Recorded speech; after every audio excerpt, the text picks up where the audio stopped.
বিদেশ যাননি অভিষেকবাবু, উনি তো সুপ্রিম কোর্ট থেকে বিদেশ যাওয়ার পারমিশন পেয়ে গেছেন। এখানে আছে শুনে ভালো লাগলো, সাংসদে গেছেন। দেখুন, আমরা গণতন্ত্রে বিশ্বাস করি। লোকসভা স্পিকারের কাছে গিয়ে যে কোনো রাজনৈতিক দলের যে কোনো প্রতিনিধি তাদের দাবি রাখতে পারেন। ন্যায়সঙ্গত দাবি হলে নিশ্চয়ই স্পিকার সেটা বিচার করবেন।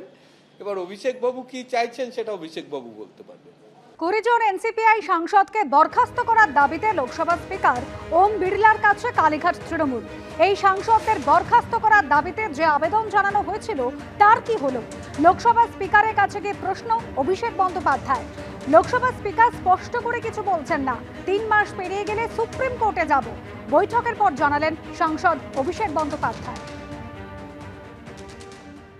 ওনার কাছে তো কোনো সদুত্তর নেই, উনি কিছু বলতে পারেননি। উনি বলেছেন নেক্সট সেশনের আগে আমি এগুলো করে দেবো।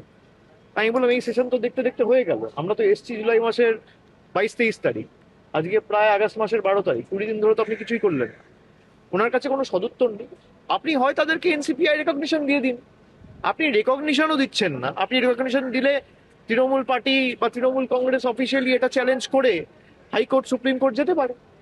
আপনি রেকগনিশন দিচ্ছেন না, আর আপনি আমাদের টাইম থেকে কেটে তাদের বলবার সুযোগ করে দিচ্ছেন। তারা যখন বক্তব্য রাখছে তাদের নামের পাশে লেখা আছে অল ইন্ডিয়া তৃণমূল কংগ্রেস।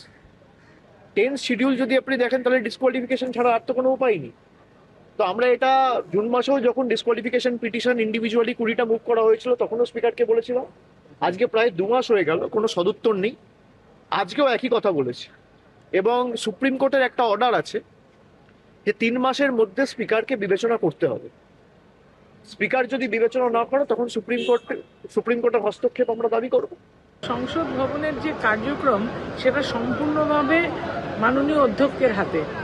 তার কাছে রীতি মেনে যে আমাদের 10 নম্বর ধারা মেনে 2/3 সাংসদ, যেটা আপনি বলছেন কালীঘাট তৃণমূল, সেরকম বলে কিছু আছে বলে আমার জানা নেই। যাই হোক, 2/3 সাংসদ তারা ওই দলটাকে পরিত্যাগ করে নতুন দলে আসবে বলে অধ্যক্ষর অনুমতি নিয়ে লিখিতভাবে আমরা বসেছি।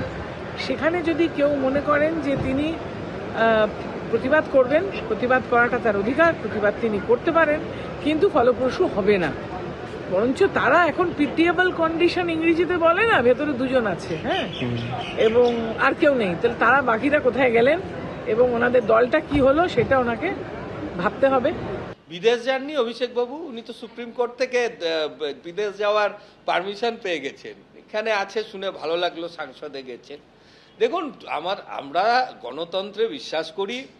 লোকসভা স্পিকারের কাছে গিয়ে যে কোনো রাজনৈতিক দলের যে কোনো প্রতিনিধি তাদের দাবি রাখতে পারেন। ন্যায়সঙ্গত দাবি হলে নিশ্চয়ই স্পিকার সেটা বিচার করবেন।